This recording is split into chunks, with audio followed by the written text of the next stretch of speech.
JLKM party के समर्थक भी हैं हमारे साथ, उनसे भी बात करते हैं क्या कौन से कारण से ये जेएलकेएम पार्टी के साथ हैं और युवाएं ज़्यादातर इन पार्टी में युवा को देखा जा रहा है। कौन सा पार्टी से? जेएलकेएम से। जेएलकेएम से जी। जेएलकेएम क्यों? बस भैया का आशीर्वाद है, उसका दुआ है, इसी वजह से हम लोग भैया के पार्टी में ज्वाइन कर चुके हैं। हम लोग आज तक बहुत पार्टी देख चुके हैं, बहुत तरह के पार्टी है। हम लोग भी चाह रहे हैं कि इस बार मौका दे हजारीबाग विधानसभा से चाची छाप को उदय मेहता भैया जी करके। अच्छा, मौका देना है जी, रोजगार नहीं लेना है? रोजगार भी लेना है, पहले भैया को मौका देना है। यहाँ का विधायक लाना है पहले भैया को, भैया आएंगे तो सब कुछ मिल जाएगा, इतना भैया पर हम लोग का भरोसा है। देखिए युवा है, कौन सा पार्टी से? जयराम महतो पार्टी से। अच्छा, जयराम महतो क्यों आइकन बन गए हैं युवाओं का? यस, बताइए क्यों? क्योंकि यहाँ जयराम महतो रोजगार का बात करते हैं, यहाँ की विस्थापन नीति नहीं है। यहाँ हेमंत सोरेन की सरकार में पेपर लीक, नौकरी बेचो, यही कारण जयराम महतो का विचारधारा बहुत अच्छा विचारधारा है। पहले तो दर्शक को ये बताइए आप कि जेएलकेएम पार्टी देखा जा रहा है कि युवाओं का आइकन बनते जा रहा है, तो युवा के लिए क्या सोची है जेएलकेएम पार्टी? कुछ उनके मैनिफेस्टो में है, आप प्रखंड अध्यक्ष है, इस चीज़ को बताइए। देखिए, जयराम महतो के साथ हुआ भटक चुका था पहले के सरकार में। जयराम महतो एक ऐसा विचारधारा का पार्टी जो बना हुआ है, ये बहुत मजबूत पार्टी बनाए हुए हैं और ख़ास करके नौजवान लड़कों को बेरोजगार जो हो चुके हैं, शिक्षा में जो लिप्त हो जा रहे हैं, उसको हिम्मत देने का काम जयराम महतो जी के किए हैं। अपना मैनिफेस्टो में इतना अच्छा लाए हैं काम करने के लिए कि अगर इनका सरकार बनता है तो झारखंड को हित के लिए और नौजवान के हित के लिए बहुत अच्छा काम करेगा। तो हजारीबाग का माहौल क्या है? हजारीबाग का माहौल मेरा एक नंबर है। हजारीबाग में कांग्रेस बीजेपी को अभी हम कुछ जगह पहले बोले, हजारीबाग कांग्रेस और बीजेपी से थक चुका है जनता, अब उनसे जनता उब चुका है। इसलिए तीसरा विकल्प के रूप में अभी उदय मेहता को देखा जा रहा है, जेबी केसेस को देखा जा रहा है। 60-40 ना चलते, कितना समर्थन करते हैं इस बात को लेकर? बिल्कुल समर्थन करते हैं 60-40 ना चलते, क्योंकि आप देख लीजिए जब हम बिहार में थे तो जब बिहार में हमारे खतियान आधारित नीति लागू था, जब बिहार से हम लोग अलग हुए झारखंड बना, तो हमारे झारखंड में खतियान आधारित नीति क्यों नहीं बन पाई आज तक?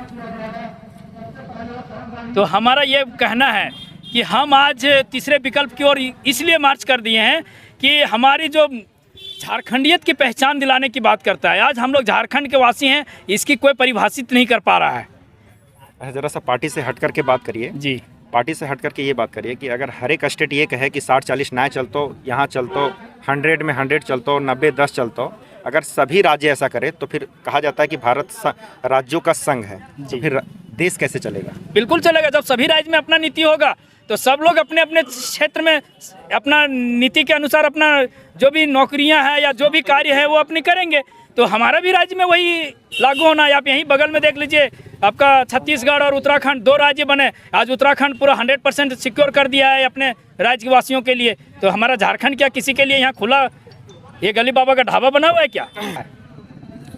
और दूसरी बात, अभी हमारा ये दारू प्रखंड के अंतर्गत अभी हम लोग खड़े हैं। यहाँ पे हमारे यहाँ सबसे ज़्यादा लोग खेती किसानी में लोग निर्भर हैं।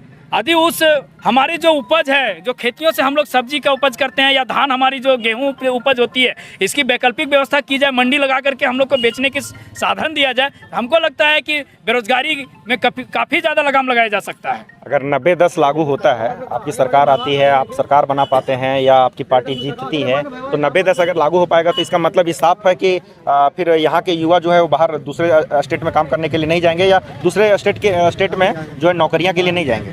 बिल्कुल नहीं जाएंगे जी। हमारे यहाँ अभी आप देख लीजिए, फरवरी महीना में हमारा ये कोर्ट परिसर में बहाली हुआ लगभग 132 लोगों का, जिसमें 128 लोगों का बहाली हुआ, जिसमें से पानी पटाना था, ड्राइवरिंग करना था, फुल माली, इस तरह का नौकरियों में भी हमारे झारखंड के लोगों को बेदखल किया जा रहा है। आप समझिए कि ये सब नौकरी के लिए कितना योग्यता की ज़रूरत पड़ती है। किसी तरह की योग्यता की जरूरत नहीं पड़ती है, फिर भी हमारे लोगों को वहाँ बहाली नहीं किया गया, यूपी बिहार के लोगों को बहाल कर दिया गया। तो आप समझ सकते हैं कि हम लोगों को किस तरह से यहाँ शोषण किया जा रहा है। जयराम महतो का विचारधारा जो है साफ छवि का है, साफ सुथरा है। उनका कहना सीधा सीधी है कि हमारे बात को अगर किसी को पसंद है तो हमारी पार्टी में आवें, और पसंद नहीं है तो मत आवें, क्योंकि उन्होंने एक नया झारखंड को नई दिशा की ओर ले जाना चाहते हैं। क्योंकि झारखंड हमारा बहुत पिछड़ा है। आज 24 साल हो चुका है हमारे झारखंड को आज़ाद हुए, लेकिन अलग हुए, लेकिन फिर भी देखिएगा तो बिहार से बहुत पीछे है, या तो फिर छत्तीसगढ़ देख लीजिए, और से राज्यों से बहुत पीछे है। जो कि अभी सबसे पहला माइनिंग है यहाँ पर कृषि, क्योंकि हर क्षेत्र में अभी सोलर सिस्टम, अभी लोग पैसा घूस दे करके सोलर बीजेपी वाले ने खरीद लिया है। जिसके यहाँ पैसा है, हर मुखिया के घर में देखिए बीजेपी का सोलर पैनल लगा हुआ है। लेकिन हम लोग गरीब के बेटा, गरीब के किसान, जो कि हमारा यहाँ 4 एकड़ में हम खेती करते हैं, हमें नहीं मिला गया। बोल रहा है 50,000 लाइए तो मिलेगा। ये कौन सा नीति है, कौन सा नियम है, बताइए हमको। इससे साफ पता चलता है बीजेपी रहे, जेएमएम रहे, कांग्रेस रहे, सब मिलजुल कर सब झारखंड को लूटने में। देखिए दूसरा बात है कि यहाँ पर कोयला देखिए, अब हम भी एक बार गए थे। हम पहले रहते थे बाहर में, तमिलनाडु में हम 5 साल काम किए हैं। तमिलनाडु में 5 साल सीमेंट प्लांट में काम किए हैं। जो कि अभी हमने गया था वहाँ पर बड़का गांव, तो हमें बोला गया नहीं, आपको लोकल के आपको दिया नहीं जाएगा, क्योंकि आप लोकल हैं। इसलिए हमने तब फिर ला करके हम लोग छोड़ दिए, बाहर खेती बाड़ी कर रहे हैं। लेकिन अभी के जो सिचुएशन है, लेकिन सीधे यही जानते हैं, अगर जयराम महतो आएंगे तो बदलाव निश्चित होगा।